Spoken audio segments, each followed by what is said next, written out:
just before the grand finale, in just a moment, when I watched this program this year, the older couple and the younger couple, they really caught my attention because it reminded me of a story I heard a couple of years ago about this wonderful married couple who had a great relationship and they shared no secrets all life long except for one little secret.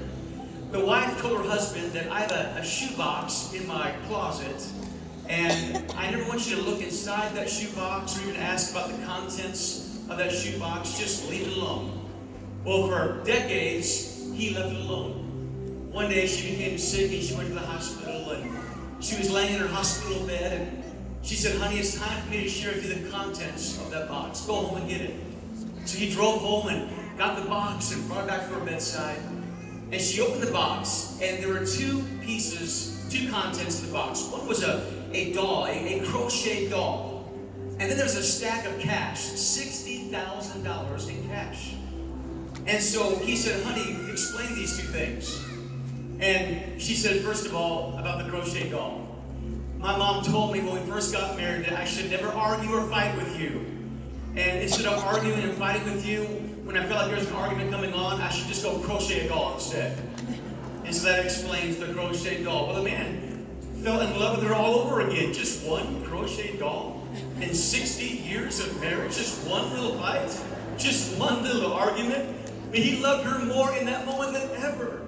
And then he said, well, what about the $60,000 in cash? And she said, oh, that.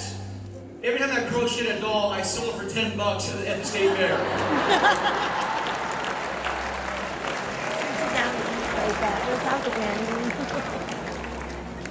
Every person in this place today understands about broken relationships, about those hiccups in life, those potholes that we hit relationally.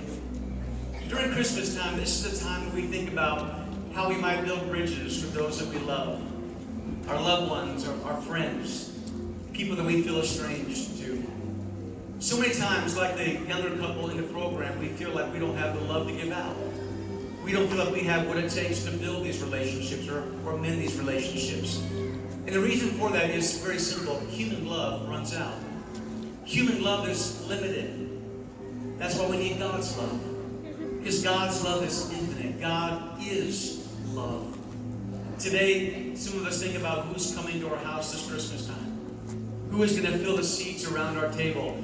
And we just wonder if we have enough love to mend those relationships, to build those bridges. Human love is limited. Human love runs out. But one of the great Christmas gifts that God would love to give you this year is He would love to pour His presence into your life. So not only do you feel His love, but you are filled with His love. So you can build relationships and mend those fences with people in your life. You say, well, look, how does that even happen to a human being? How do we become filled with God's love? It's very simple. At some point in our life, an outside force has to come in and fill that which is empty. The Bible says simply that when we're born, we're dead to God. Our spirit is dead to God. But at some time, something happens in our life that brings life between us and God. The way it happens is, I want you to imagine you can walk out to your car after this production. You put the key in the ignition, you crank the car, and nothing happens. It's just dead. What would you do? You'd call somebody over and say, hey, can you bring your very alive battery over to my very dead battery, hook your jumper cables up, and through your very alive battery, bring life into my very dead battery. And when they did that, you would turn the crank the engine, and it would start, right? Because life would be brought into your battery.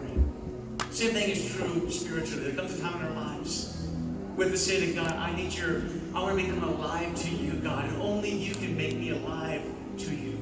Fill me with your love. That's what He wants to do for you during this Christmas season. He wants to give you the greatest gift you could ever imagine. Would you receive this gift today? Would you bow your heads and close your eyes for a closing prayer? If you'll say, look, when you said just a moment ago that every human being is dead to God because of the nature of sin in our lives when we're born. I have felt the effects of that in my life. I feel very dead to God. I feel like I'm on this planet all by myself and there's just